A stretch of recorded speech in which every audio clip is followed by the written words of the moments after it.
that's a big call. You going, nah? Nah. It's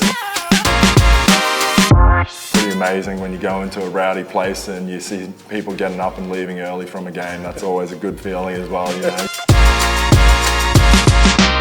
Baynesy, thanks for joining us. We've got a quick game of yeah, nah to get through. You ready? Let's do it. Absolutely. Talk Definitely. to me. Still #1 viewership per capita, right? That's Australia, so got to bring the game down here.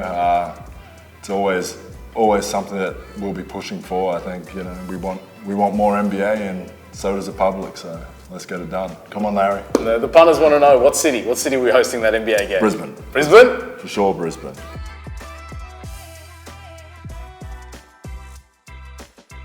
Ooh, that's a big call. That's tough. So you're going to retire in, say, 15 years? 15. Will he be the greatest? Years. I'll give him 15. Man, I reckon Drew would even be the one who's going to be on the Giddey bandwagon here for this one. You know, just growing up. Oh, well. I'll join you on that one. Giddey growing up around Gazy, I think, you know, Gazy's also on his bandwagon as well, but, you know, it's an easy one to be on, the way Josh has been playing over his first couple seasons in the NBA, and just the way he sees the game and what he's going to hopefully be able to do for Australian basketball, and just the kids around here, but even the men's program and coming into that, and, you know, he's going to be leading it sooner rather than later, and it's going to be a great thing for Australian basketball.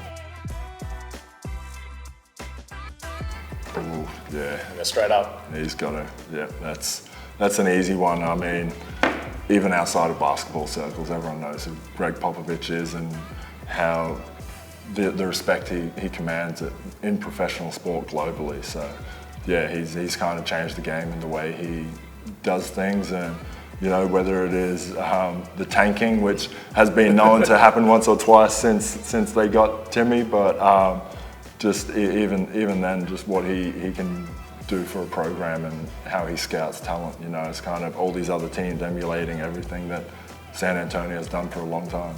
And the numbers back it up. Most regular season wins as a coach, and then obviously spanning, you know, 20 odd years with the one organisation is, you know, that's unheard of.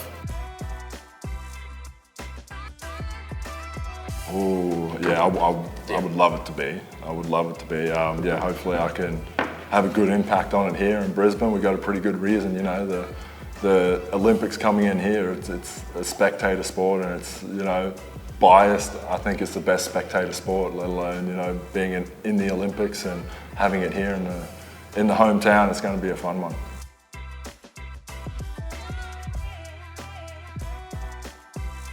I gotta go with the Spurs. It's, you know, that's a tough one. I'd say yes, Golden State, what they've done has been spectacular. What did they buy the team for? A few $100 million? What's it worth now? More than any other team. Many more than that. More than any other team. I'd say early 2000s for sure, San Antonio. I'd say recent history, Golden State. I think that's fair.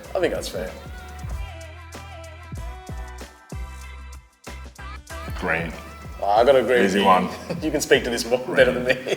Yeah, I mean, great fans. Yeah, some fun times out there. It was, you know, just being able to represent the Celtics and playing in TD Garden. There's nothing like it. It's a historic gym, historic team, and, you know, it's kind of one of those things that just the number of players they've had go through there and what they've meant to the game of basketball. You know, Bill Russell first and foremost. Atmosphere-wise, is there any other arenas that come close? I know Oracle used to get pretty loud back in the day. Madison Square Garden. It's a fun place to play.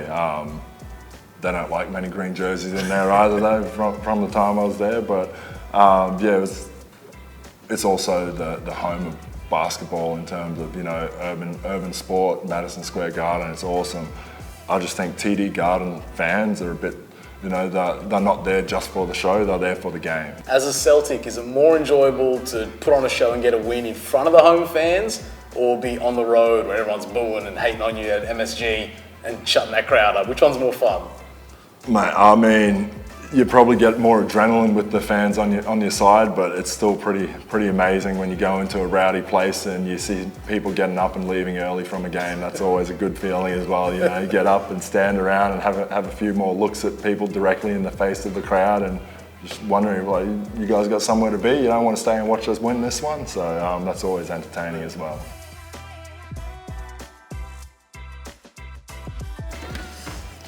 I mean, he's on TV every night, right? Like, he's a pretty good player.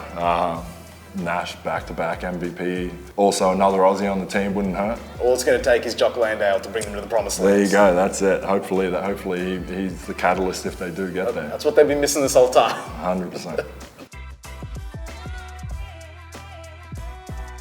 Ooh, this generation, no. The one before, yeah. It's kind of... I'm going to say that generation counts for both. If oh, it's 20 years, what's the that's... definition of a generation? Are we going decades? Generation. Well, yeah, I'm kind of like the decade. Which decade? I'd say Steph changed the game, right? I mean, come on, even every big guy you've ever seen in preseason is shooting threes now. I mean, let alone what he's done to kids basketball. It's kind of you tell a kid to make a shot for $1 million, they're all going to shoot a three right now because they think that will get them $1 million. I'm like, if I'm telling you to shoot for $1 million, probably take a layup.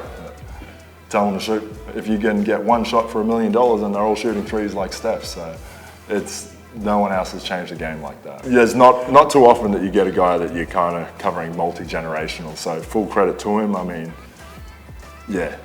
We'll give him the first half. In his peak, where is his peak though? I mean, you know, it's kind of... It feels like it's all been the peak, right? It's crazy. A guy like that is just, you got to have respect for his career and longevity and what he's done for the game. I just think there's another generation after what he did for that early on. And he was still a big part of that generation too. 100%, exactly.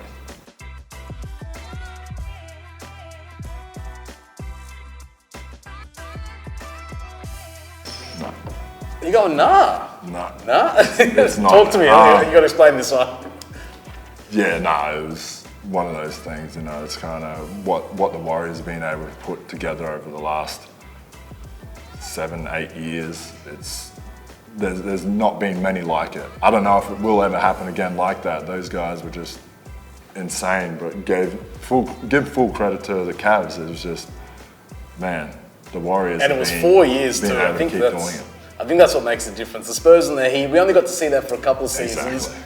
Golden State, Cleveland, like that was on repeat for 4 straight years. That's the longevity, you know, the longevity plays a big part into it for sure. That's why, yeah. No, that was a special rivalry you guys had with the Heat. Stars everywhere, and just the intensity of those games was crazy. This has been Baynesy. Thanks for joining us, man. Too easy. Thank you.